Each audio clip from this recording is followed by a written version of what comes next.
Wisdom eBooks Club.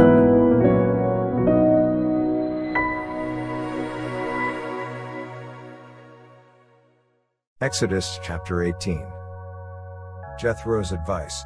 And Jethro, the priest of Midian, Moses' father-in-law, heard of all that God had done for Moses and for Israel his people, that the Lord had brought Israel out of Egypt.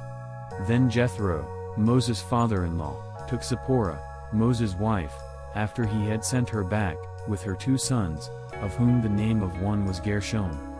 For he said, I have been a stranger in a foreign land, and the name of the other was Eliezer. For he said, the God of my father was my help, and delivered me from the sword of Pharaoh. And Jethro, Moses' father-in-law, came with his sons and his wife to Moses in the wilderness, where he was encamped at the mountain of God. Now he had said to Moses, I, your father-in-law Jethro, am coming to you with your wife and her 2 sons with her. So Moses went out to meet his father-in-law, bowed down, and kissed him. And they asked each other about their well-being. And they went into the tent. And Moses told his father-in-law all that the Lord had done to Pharaoh and to the Egyptians for Israel's sake, all the hardship that had come upon them on the way, and how the Lord had delivered them. Then Jethro rejoiced for all the good which the Lord had done for Israel, whom he had delivered out of the hand of the Egyptians. And Jethro said, Blessed be the Lord, who has delivered you out of the hand of the Egyptians, and out of the hand of Pharaoh, and who has delivered the people from under the hand of the Egyptians. Now I know that the Lord is greater than all the gods, for in the very thing in which they behaved proudly, he was above them. Then Jethro, Moses' father-in-law, took a burnt offering and other sacrifices to offer to God. And Aaron came with all the elders of Israel, to eat bread with Moses' father-in-law before God. And so it was, on the next day, that Moses sat to judge the people, and the people stood before Moses, from morning until evening. So when Moses' father-in-law saw all that he did for the people, he said, What is this thing that you are doing for the people? Why do you alone sit, and all the people stand before you from morning until evening?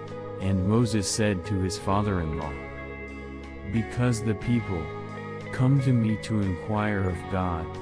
When they have a difficulty, they come to me.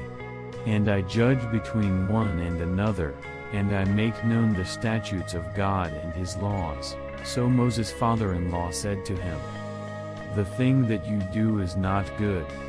Both you and these people who are with you will surely wear yourselves out. For this thing is too much for you. You are not able to perform it by yourself. Listen now to my voice. I will give you counsel, and God will be with you.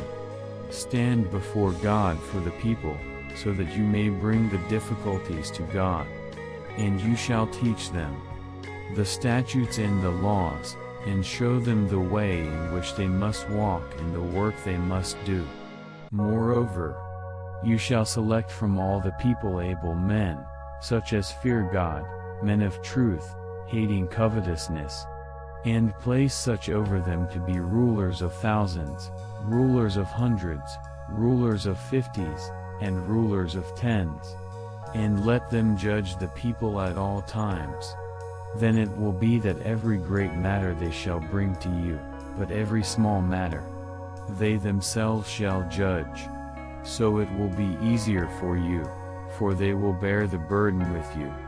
If you do this thing, and God so commands you, then you will be able to endure, and all this people will also go to their place in peace. So Moses heeded the voice of his father-in-law, and did all that he had said.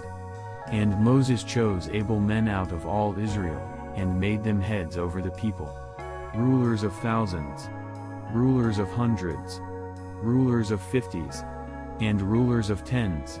So they judged the people at all times. The hard cases they brought to Moses, but they judged every small case themselves. Then Moses let his father-in-law depart, and he went his way to his own land.